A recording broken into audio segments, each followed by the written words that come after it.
Are you ready to move into a leadership position? Do you have interests and ambitions that you want to pursue, but feel like you don't know how to take that next step? Maybe you want to start your own coaching or consulting agency. I'm Mel, and I help educators define their career path through correct mindset, knowing your options, and getting prepared for your career transition. I will show you how to level up your leadership skills, share your expertise in a new way, create impact on a larger scale, and put your leadership in motion.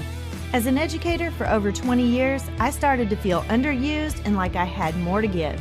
I knew when the time had come for me to leave the classroom and affect change on a larger level. Now, I'm ready to help you determine where your talents and skills mesh with your passions and interests. Put your leadership in motion and move into that next phase of your educational career journey. Let me help you define your career path by having the right mindset, knowing your options, and getting prepared for that next leadership position. So power up and put your leadership in motion. Welcome back to the show, everyone. I'm your host, Dr. Mel Vandevort. And today on the show, I have with me Alexandra Walsh, Chief Product Officer at Amplify. Amplify is a company that I'm very familiar with. I have been part of Amplify through a couple of other districts where I worked, and Amplify is awesome. It is a next generation curriculum and assessment company. It is really a good product to have in your school district. So welcome to the show, Alexandra. Thank you so much for having me. It's great to be here. Yeah, I'm super excited. I was really excited when you reached out and proposed coming on the show because I was familiar with Amplify and the curriculum and all of the support services. I mean, you could just go for days digging into all of the different supports and resources and the curriculum itself. There's just way more than you will ever use probably, but that's a great thing because you pick and choose what works for you in your school, your context, and make it your own. Yeah, absolutely. I mean, I know this is obviously, I don't know when this will end up airing, but obviously we're talking during back to school, which is an incredibly busy time for everybody implementing. And so I appreciate you taking the time to chat today. I'm excited to get to talk to all of your listeners and so many people who are working hard every day to help implement great stuff for kids all across the country. Absolutely. Absolutely. So we're going to talk a lot today about the process, what that looks like for a new administrator in a building. You might be walking into a building where the curriculum is set and it's new and you have to just go with what you've got. But you also may be an administrator who is going into a building or into a new district you might not be familiar with, and you have the opportunity to look at the curriculum and maybe go a different direction. So let's just dive in and talk about all things curriculum and instruction and what that looks like as a new or aspiring administrator. Probably more a new administrator because aspiring, you're not really in that process, but you might be. You might be part of the team who gets to actually choose that curriculum or pilot some new curriculum and see what that looks like. So let's talk about that process and what that looks like.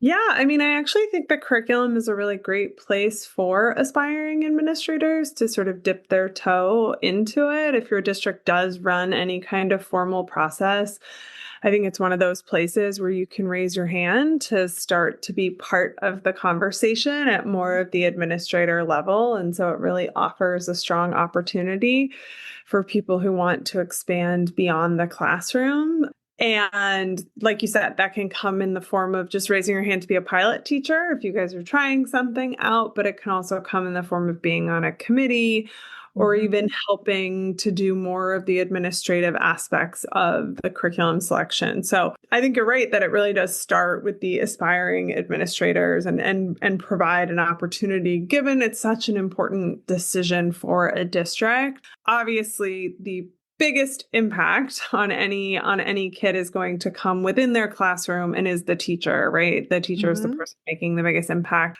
But curriculum is an incredibly important lever. And if a great teacher is paired with a great curriculum, then they can do that much more. I think that given the importance of the decision, raising your hand and participating early is really critical. And if you are a new administrator, the main thing I would say is that obviously it could seem that I'd want people to change quickly and choose Amplify, certainly. But I think it actually works best if you move really slowly and deliberately, because so much of what's critical is to have that teacher buy-in. And so really starting early with what are the instructional shifts that we want to make, regardless of curriculum, and really start to ground your teachers in those instructional moves and the big shifts that you want to make from a philosophical standpoint that are curriculum agnostic. So, obviously the science of reading is a really big one, or if you wanted to move to be more aligned with the way that science is taught through the NGSS or something like that, a more problem-based approach to math, it really takes like a year or more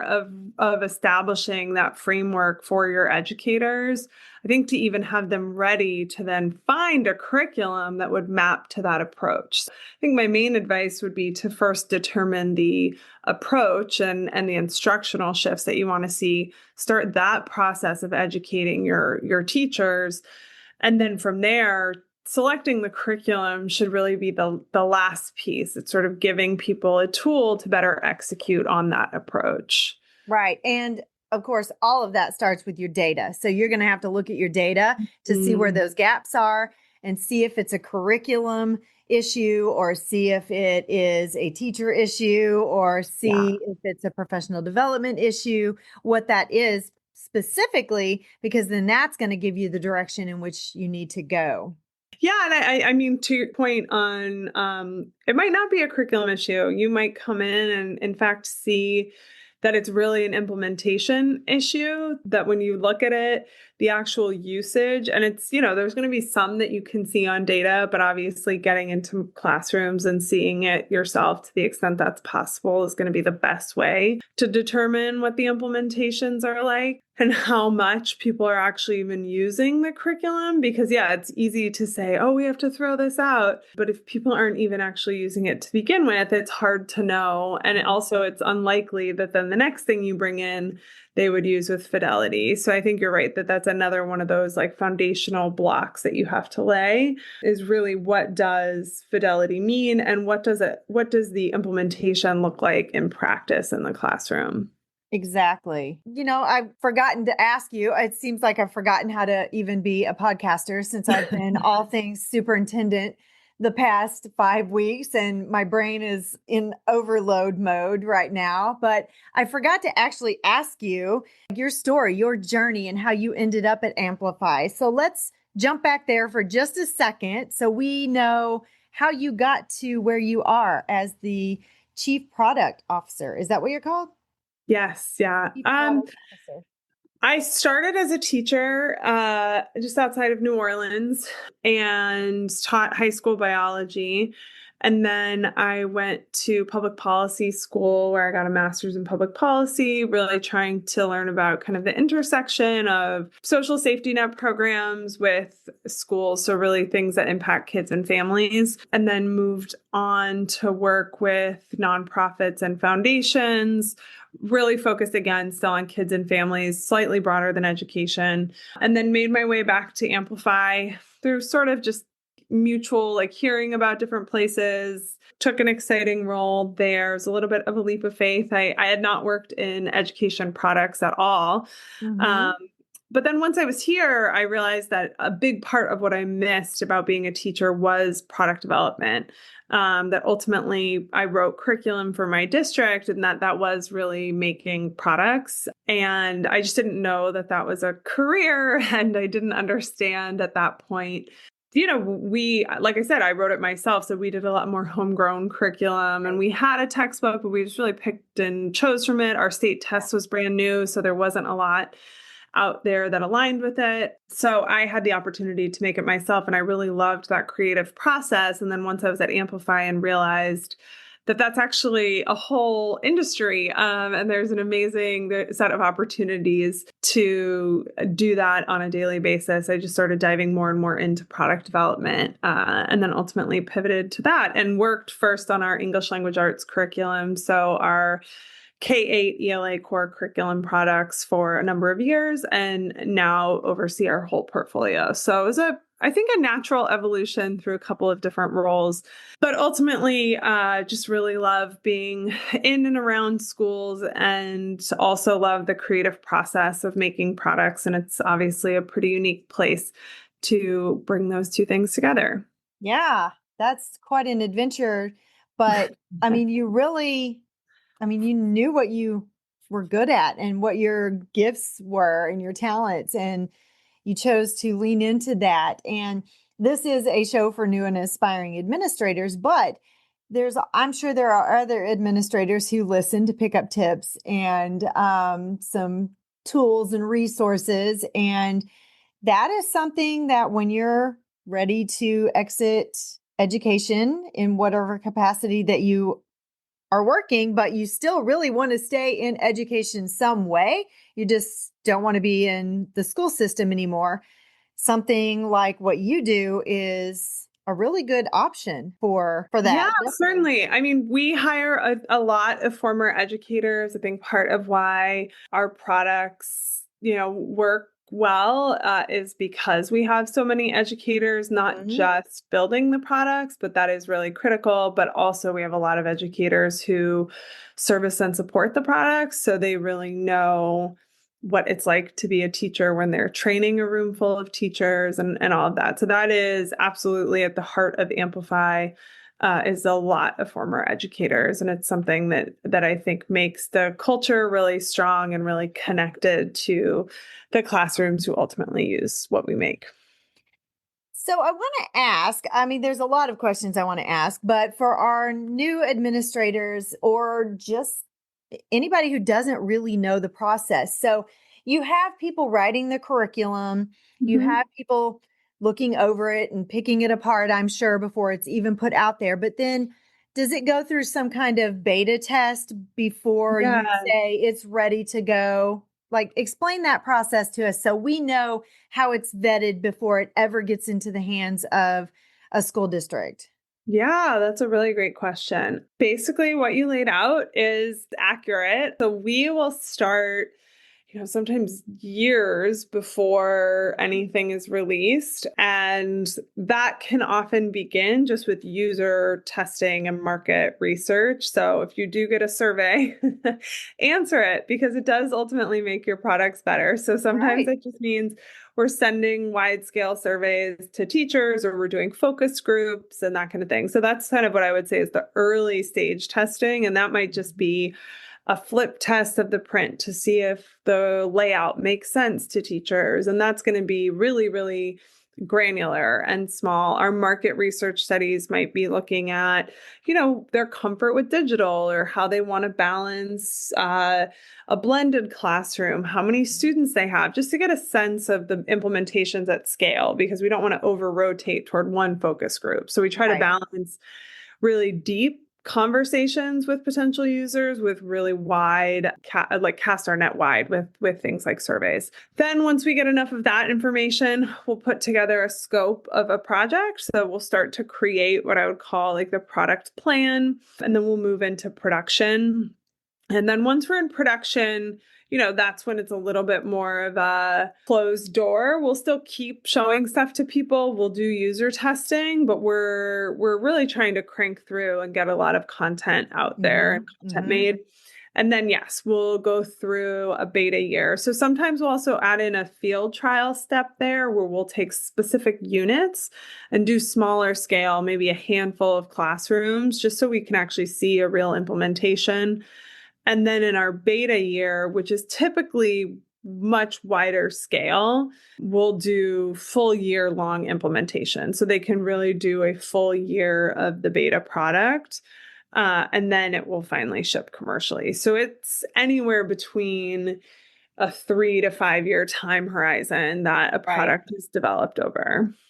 So, as a classroom teacher, I would be thinking, okay, if I am beta testing this for you and I am putting my test scores on the line and my Mhm. good name as a teacher and my experience and all of this stuff. I mean, there's no guarantee that, this is well vetted before it gets there, Yeah. So what do you do for those teachers that say, "Okay, I'll try this in my classroom, but, I need to make sure that this is really legit good stuff that I am using in my classroom so my students are learning at high levels." Yeah, it's a good question. When we have beta users, they are able to review the program before they make the decision. So ultimately, it's their call. I would say typically when we have a beta user, they're really hungry to make the change. So a good Okay. example is we had a lot of beta users of our math product. And a lot of that was because they were really big fans of Desmos Math, which is a really popular program. And our math program is built off the base of Desmos Math. So they had some familiarity. They were really big fans and they were eager to use the new product. The other thing I would say is that we're really committed to a strong research base. So even though the lessons themselves might be in beta, so things like the wording around the teacher moves or whatever, like we might need to clarify those, and there might be some Mhm. bumps in the road that we need to smooth Right. out. But I do think people feel really confident that the research base of the program is really strong and vetted, and we're very transparent around the choices that we've made at a program wide level. And so, we're not like testing an entirely new approach that is Right. unvetted. It's, Right.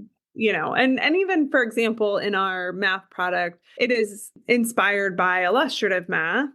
And we have made it, we think really usable and taken a lot of feedback about what people love about illustrative and made it really focused on the usability in the classroom. But it's based on that high quality product that people know and trust. So, I think that's a little bit of why a beta user might feel more comfortable. It's a little bit different than like beta testing an autonomous car that's Mhm. never gone on a Right. high-speed highway. Right. So we've Right. definitely tried to put more of those guardrails in place. Right. Mhm. Great. So as we're thinking about the curriculum, the one that I'm familiar with the most is CKLA that you guys Yeah. offer. So that's Mhm. what we used out a school where I was dean of instruction.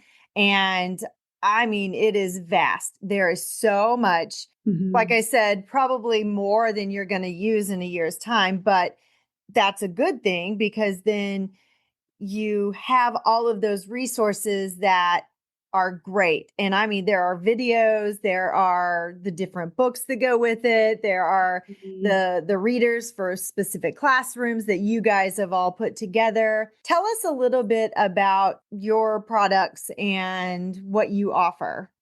Yeah. So we still offer CKLA. We actually just released the latest edition. I think that's another good example of, though we had a beta year with our new edition, Mhm. it is based off of a known, trusted program that's been out in the market for years. And we just made updates based on a lot of user feedback. So that's something where people sort of know and trusted it. So yeah, we just released a new edition of CKLA.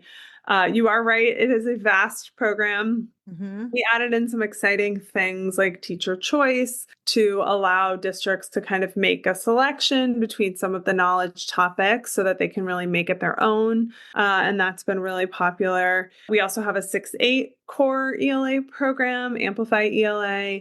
We have a K through Algebra 2 math core curriculum, Amplify Desmos Math, and then we have Amplify Science, which is a comprehensive K-8 program. And then we have our supplemental, which are student led experiences entirely on the machine where kids get really personalized instruction. That's our Boost Reading and Boost Math products. Mhm. And then we have our assessment suite, which is M-Class, math, and literacy. So we have a comprehensive suite of products in both math and literacy, and then a core curriculum in science. So when our new or aspiring administrators are thinking about a curriculum, what what should they do? I mean, how do they even get started? So we talked a little bit about some of the things that go into that, but you said we started with the data and that kind of stuff, but how do we know where to really even look for a good curriculum that we want to test out? Yeah, it depends on your state. So some states put out approved lists, which always serve as a helpful guide if you are in one of those states. Those lists are often public as well. So there are states that go through really, really, really intensive vetting processes, like Louisiana is a good one. A lot of people tend to look at programs that are tier one in Louisiana, knowing that they've really vetted those programs substantially. A lot of people will look at third-party raters like Ed Reports is a place to go and see, who's all green on Ed Reports. So I think some of those places, obviously I have an opinion about our products, but you shouldn't entirely trust me. I'm okay with that. Really looking at those third-party validators or programs that are on state lists. Again, it depends on your standards. Texas has a quite intensive review process. So you could look at the latest IMRA, that's their review process, sort of who made it through. Yeah, those are places where there's been a lot of resources poured into reviewing programs, both for standards alignment. So obviously that's where it depends on your state, and for quality. And I think that looking to those places as a starting point and then mapping those programs to your instructional philosophy, I think is like a good starting point to vet programs. That's great information. There's a couple of things you said that I didn't even realize. I didn't realize that there were certain lists that were out there. The resource that you mentioned with the list of approved curriculum. So think about where I'm from. We have some really small rural schools who, they struggle financially sometimes. They don't have a lot of city money because kids live in the country. And so it's county and that kind of stuff. So they're limited on their financial resources. For a school that is limited, but they really want some really good curriculum and they've pieced together all of this stuff trying to do the best that they can. What advice do you have for those schools? Yeah, I mean, CKLA is built on an open educational resource. So you can actually get at least the original Core Knowledge program entirely free on the Core Knowledge Foundation's website. Now, as you know very well, it's vast. So what that means in terms of printing can be a challenge, but it's a place where you could at least test it before you made that big investment. You can explore, you could try a few read alouds, which you would just need to print the teacher guide and project some of the images. So you really could do that, I think, in a quite affordable way. The Amplify classroom platform actually has a ton of free lessons because we recognize that it's a huge decision and we want people to feel really confident in it and feel like they're entering into a paid moment when they have genuinely tested and vetted it. So we do put a lot of our resources for our paid program sort of in front of the paywall, for lack of a better term, so people can actually use them. So that's available through our Amplify classroom platform. You can get up and get going, get class codes, and get your kids working in the platform. So there are different ways. The ultimate decision to purchase curriculum district-wide is obviously a substantial one, but I think you could feel more confident when you're making that big investment that you've made the right decision and one that will last a long time if you take advantage of some of the free things that we have to offer, and others have similar things as well. That's great. I didn't even realize that it was all free on there, that you could just test it out before. When I was at the school. And again, that's not our version of CKLA. Ours is based on that. Right. So an idea of it. And then similarly, you can access new CKLA lessons and math lessons on our platform today. So you could try them yourself. Wonderful. And they know that I will have that link in the show notes so they can always try that out. We are running short on time, but I do want to hit real quickly, when you're choosing a curriculum, how important that support, that ongoing professional development, because Nothing is worse than getting something handed to you and then not knowing how to use it or how to implement it or how to even find everything in that vast world of digital curriculum. And so tell me about that support. Yeah.